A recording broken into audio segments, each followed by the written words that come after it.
মই পুনৰ farmer producer কোম্পানীৰ ছেকেণ্ড ভিডিঅ'টো আপোনালোকক আগবঢ়াব বিচাৰিছোঁ। বহুতেই মোক প্ৰশ্ন কৰিছে যে ফাৰ্মাৰ প্ৰডিউচাৰ কোম্পানী এটা কেনেকৈ বনাব পাৰি।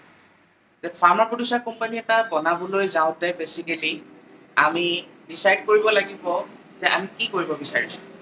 ফৰ এক্সাম্পল, আমাৰ কোনোবা এখন ডিষ্ট্ৰিক্টত বা এটা ব্লকত যদি ফাৰ্মাৰ প্ৰডিউচাৰ কোম্পানী বনাব বিচাৰিছে, আমাৰ খেতিয়কসকলে একগোট হৈ নিৰ্ণয় কৰিব লাগিব যে আমি কিহৰ ভিত্তিত ফাৰ্মাৰ প্ৰডিউচাৰ কোম্পানীটো বনাম। আমি খেতি কৰিম নে আমি ফাৰ্মিং কৰিম, সেইটো ডিচাইড কৰিব লাগিব। তো তাৰ কাৰণে প্ৰথম কথা যে আমি কোম্পানীটোৰ নাম এটা ডিচাইড কৰিব লাগিব।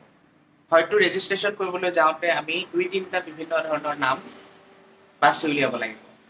তাৰ লগতে আমি কেইজনমান ডাইৰেক্টৰ বিচাৰিব লাগিব। কমচে কম 5জন কোম্পানীটো ৰেজিষ্টাৰ কৰিবলৈ যাওঁতে ডাইৰেক্টৰ লাগিব, যিটো মানে বৰ্ড অফ ডাইৰেক্টৰ বুলি কোৱা যায়। আৰু লগতে কমচে কম 5জন প্ৰমোটাৰ লাগিব বা 10জন প্ৰমোটাৰ লাগিব। তেওঁলোকে মিলি কোম্পানীটো ৰেজিষ্টাৰ কৰিব পাৰিব। আৰু এই কোম্পানীৰ ৰেজিষ্ট্ৰেশ্যনৰ কামটো বেছিকেলি এজন চাৰ্টাৰ্ড একাউণ্টেণ্ট বা কোম্পানীৰ ছেক্ৰেটেৰীয়ে এই কামটো কৰিব পাৰে। আৰু তেওঁলোকে এটা বহুত কম ফিজত, কম খৰচত আপোনাক এটা ফাৰ্মাৰ প্ৰডিউচাৰ কোম্পানী ৰেজিষ্টাৰ কৰি দিয়ে। আৰু লগতে যেতিয়া ৰেজিষ্টাৰ কৰিবলৈ যায়, তেতিয়া ডাইৰেক্টৰসকলৰ কিছুমান ডকুমেণ্টৰ প্ৰয়োজন হয়, যেনেকৈ আধাৰ কাৰ্ড হওক, পেন কাৰ্ড হওক, এইবিলাক লাগিব। লগতে ফাৰ্মাৰ চাৰ্টিফিকেট উলিয়াব লাগিব। যিমানকেইজন ডাইৰেক্টৰ থাকিব বা প্ৰমোটাৰ থাকিব, তেওঁলোকৰ ফাৰ্মাৰ চাৰ্টিফিকেটখন উলিয়াব লাগিব। সেইটো DC অফিচৰ পৰা DC-জনে আমাৰ ডেপুটি কমিশ্যনাৰ চাহাবে চাইন কৰি দিয়ে। তো ফাৰ্মাৰ চাৰ্টিফিকেট হোৱাৰ উপৰিও আপোনাৰ যিটো এটা ৰেজিষ্টাৰ্ড অফিচ থাকিব লাগিব, যে ক'ৰ পৰা আপোনালোকে ফাৰ্মাৰ প্ৰডিউচাৰ কোম্পানীটো চলাব, এইখিনি ডিটেইল আপুনি চাৰ্টাৰ্ড একাউণ্টেণ্টজনক দিব লাগিব। তাৰ উপৰি ধৰক ইলেক্ট্ৰিচিটি বিল হ'ব পাৰে বা বেংক পাছবুক, ডাইৰেক্টৰকেইজনৰ বেংক পাছবুক, সোণৰ বিল বা ইলেক্ট্ৰিচিটি বিল, এইখিনি প্ৰভাইড কৰিব লাগিব, ফটোগ্ৰাফ। তো তাৰপিছত যেতিয়া আপোনাৰ কোম্পানী এটা ৰেজিষ্টাৰ হয়, আপুনি এখন বাইলজ বনাব লাগিব, যিটো হয়তো আৰ্টিকল অফ এছ'চিয়েশ্যন বুলি কয়, আৰু এটা MOA, মেমৰেণ্ডাম অফ আৰ্টিকলছ। এই দুটা বস্তু ডিচাইড কৰিব লাগিব। তাৰমানে আপুনি ফাৰ্মাৰ প্ৰডিউচাৰ কোম্পানীটো বনাই কি কৰিব বিচাৰিছে। আপোনাৰ গোটেই যিমানখিনি শ্বেয়াৰ হোল্ডাৰ, যিমানখিনি ফাৰ্মাৰ আছে, তেওঁলোকে মিলি এটা নিৰ্ণয় ল'ব লাগিব যে আমি কি কৰিব বিচাৰিম।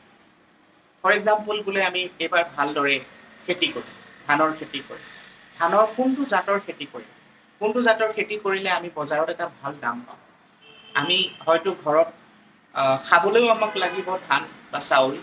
তাৰ লগতে আমি যিহেতু ফাৰ্মাৰ প্ৰডিউচাৰ কোম্পানী বনাইছোঁ, গতিকে আমাক বেচিবলৈও ধান লাগিব। তুমি কোনটো জাতৰ ধানৰ খেতি কৰিম বোলে, যেনেকৈ বজাৰত আজিৰ দিনত জহা ধান বা ব্লেক ৰাইচ বা ৰেড ৰাইচ, যেনেকৈ বাও ধান, এইবিলাকৰ খুব ডিমাণ্ড আছে। অকল আমাৰ অসম বা ভাৰততে নহয়, বিদেশতো এইবিলাক ধানৰ এটা খুব ভাল দাম আছে।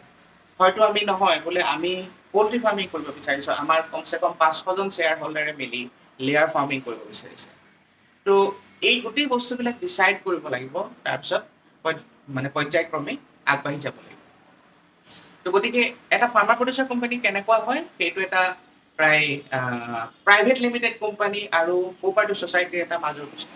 প্ৰাইভেট লিমিটেড কোম্পানীত কি হয়, 2জন বা 3জন অ'নাৰ থাকে, তেওঁলোকে গোটেই বস্তুখিনি নিৰ্ণয় লয়। কিন্তু ফাৰ্মাৰ প্ৰডিউচাৰ কোম্পানীত যিকেইজন বৰ্ড অফ ডাইৰেক্টৰ্ছ বা প্ৰমোটাৰ্ছ থাকে, তেওঁলোকো ফাৰ্মাৰৰ মাজৰে অলপ ৰিপ্ৰেজেণ্টেটিভ। গতিকে এইটো ব্যৱসায় এটা কৰিবৰ কাৰণে ফাৰ্মাৰখিনিয়ে নিজেই ডাইৰেক্টৰ লৈ বা ফাৰ্মাৰ শ্বেয়াৰ হোল্ডাৰখিনিয়ে মিলি নিৰ্ণয় লৈ কামখিনি আগবাঢ়িব পাৰে। আৰু বেছিকেলি ফাৰ্মাৰ প্ৰডিউচাৰ কোম্পানীটো যিখিনি কোঅপাৰেটিভ ছ'চাইটিৰ যিখিনি ভেলুজ, সেইখিনি ফ'ল' কৰিব লাগিব। কাৰণ কোঅপাৰেটিভ ছ'চাইটিৰ এটা কিছুমান ভেলুজ আছে, যেনে ডেম'ক্ৰেটিক মেম্বাৰ কণ্ট্ৰল। তাৰপিছত আপোনাৰ যিখিনি বৰ্ড অফ ডাইৰেক্টৰ্ছ আছে, তেওঁলোকক ডেম'ক্ৰেটিকেলি চিলেক্ট কৰিব লাগিব বা ইলেক্ট কৰিব লাগিব। কমিউনিকেশ্যনটো পূৰা টপ ডাউন বা ইকুৱেল নহয়, মানে ফাৰ্মাৰৰ পৰা কমিউনিকেশ্যনখিনি হ'ব লাগিব। ক'ত ফাৰ্মাৰৰ কি প্ৰব্লেম হৈছে, সেইখিনি ডিল কৰিব পাৰিব লাগিব ফাৰ্মাৰ প্ৰডিউচাৰ কোম্পানীটোৱে। তো কুল মিলাই আমি যদি চাওঁ, ফাৰ্মাৰ প্ৰডিউচাৰ কোম্পানী এটা বনোৱাৰ মুখ্য কাৰণ হৈছে যে FPCটোৱে বহুতখিনি বেনিফিট পাবলৈ সক্ষম হয়। এতিয়া এজন ফাৰ্মাৰে যেতিয়া অকলে কোনোবা এটা এক্টিভিটি কৰে, হয়তো সেইটো চৰকাৰে ৰিকগনাইজ নকৰিব পাৰে।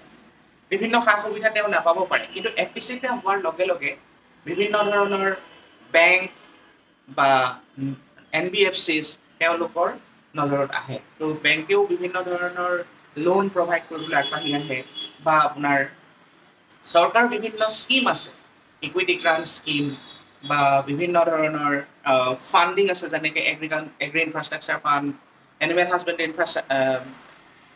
ইনফ্ৰাষ্ট্ৰাকচাৰ ফাণ্ড, তেনেকৈ PMFME। তো এনেকুৱা ধৰণৰ স্কিমবিলাকৰ লগত লগ হৈ এটা ডাঙৰ স্কেলত ফুড প্ৰচেছিং বা ডাঙৰ স্কেলত ফিড প্লাণ্ট লগাই ভেলু এডিশ্যনছ কৰি কোম্পানীটো আগবঢ়াই নিব পাৰি, যিটো অকলে অকলে এজন ফাৰ্মাৰে বা দুজন ফাৰ্মাৰে মিলি যিটো কৰাটো অসম্ভৱ। এপিচি এটাত জড়িত হৈ কমচে কম 500জন বা 1000জন মানুহে কোম্পানীটোৰ জৰিয়তে নিজকে এটা ভাল লাভ পাবলৈ সক্ষম হয়।